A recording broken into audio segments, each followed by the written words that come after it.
गरुड़ पुराण के अनुसार क्या है मृत्यु का रहस्य? आखिर क्या होता है आत्मा का मृत्यु के बाद? क्या आत्मा को मृत्यु के बाद कोई कष्ट भोगना पड़ता है?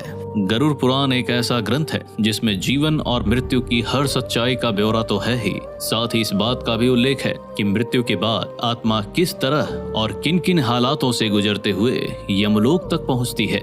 यमलोक पहुंचने के बाद उसके जीवन अवस्था में किए गए पाप और पुण्य का हिसाब किताब होता है, जिसके अनुसार उसे आगे के हालातों को पार करना पड़ता है। गरुड़ पुराण के अनुसार जिस व्यक्ति की मृत्यु कुछ ही मिनटों में होने वाली होती है, वह अपने मुख से एक शब्द भी नहीं निकाल पाता। वह बहुत कुछ कहना चाहता है लेकिन कुछ भी बोल नहीं पाता। वह ना तो हिल पाता है और ना ही अपने सामने खड़े व्यक्ति से कुछ कह पाता है। उसके मुंह से झाग या लार निकलने लगती है। जब मृत्यु होने वाली होती है तब व्यक्ति के सामने यमराज द्वारा भेजे गए यमदूत आते हैं। वे बहुत डरावने होते हैं, जिन्हें देखकर व्यक्ति कांपने लगता है। वह किसी से अपना डर नहीं कह सकता, लेकिन जब यमदूत उसके सामने होते हैं तो वह डर के मारे अपना मलमूत्र त्यागने लगता है। उस समय उसके शरीर के भीतर से मात्र एक अंगूठे के बराबर आत्मा निकलती है, जिसे यमदूत अपने साथ यमलोक ले जाते हैं। जब तक वह आत्मा यमलोक नहीं पहुंच जाती तब तक यमदूत उसे अपने साथ रखते हैं। यमलोक जाते समय रास्ते भर वह आत्मा को यमलोक के विषय में बताते हैं। दुष्ट आत्मा वहां मिलने वाली यातनाओं को लेकर डर जाती है और जोर जोर से चिल्लाने लगती है। पाप आत्मा पूरे रास्ते अपने जीवन में किए गए बुरे कर्मों को याद करते हुए चलती है। वह मार्ग में मिलने वाले कष्टों और अत्याचारों से पीड़ित होती है। आग से भी ज्यादा गर्म तेल पर उस आत्मा को चलना पड़ता है। यमदूत अंधेरे रास्ते से उस पाप आत्मा को अपने साथ यमलोक लेकर पहुंचते हैं। गरुड़ पुराण के अनुसार यमलोक 99 योजन दूर है और 1 योजन 4 कोस के बराबर और 4 कोस 13 किलोमीटर के बराबर होते हैं। लेकिन यमराज के दूत कुछ ही देर में उस आत्मा को अपने साथ यमलोक पहुंचा देते हैं।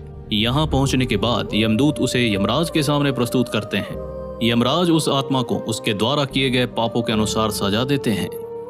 इसके बाद वह आत्मा यमराज की आज्ञा पाकर अपने घर वापस लौटती है।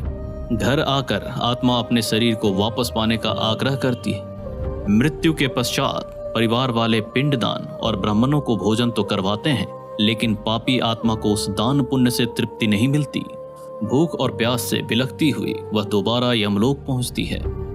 अगर मृत व्यक्ति के परिवार वाले पिंडदान और पूरे विधान के साथ अंतिम संस्कार नहीं करते तो वह आत्मा सुनसान जंगल में प्रेत बनकर घूमने लगती है।